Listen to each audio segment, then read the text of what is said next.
Ka Office Club jong ka Southwest Khasils District kapo kajingilam jong President uba Dilangwa Deputy Commissioner Southwest Khasils District hane ka singi klapan long ya walk and pick kabalong kumsi benta kajing mere step rangkat kajing tam ki plastik na ki road ki kiar jong ka surok ba kata nadu ka office jong block development officer mokrwan hadu office jong superintendent jong ka fisheries lapan kedau bahagani ka program lawani simbenda hadu laispa angut AA kata nadu ki officer bahkan top ya deputy commissioner rangkat ki wedi ki officer nagit nat trekam paper hapo joka district lembat kinong tray ka jingtmu jogni ka program ka longkum si benta bente lakam ya ka khut ka suba ki sinong ki tau ban penek pensa ya ka jingkhut ka maryang ka saudong saukun nadu ki ding ki sik nang bangin yo ya ka leher ka bakhut namar kata ulakan tu ban aimen sim ki pajba baki long ki bale khut na ka bakin kiar bun bread pathar ya ki jaklia bat ki plastik.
My Clean City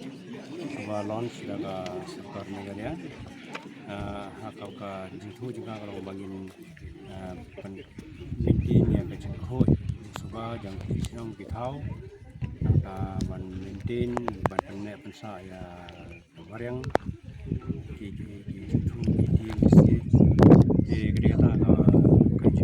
ka moto nane ka objektif juga nega jia teknik cleaning drive mentasi kamat tang bansu belum mereka kan teru ka message ka bangin penting ki brio dai bansu ya berat keluar termur dia juga kinyet siap surak senti sesekian kinyut kinyet ke bangin bandran jadi bandung khop ka kepada di bandung di antara dai ke caka rayu ke caka ke labu lamang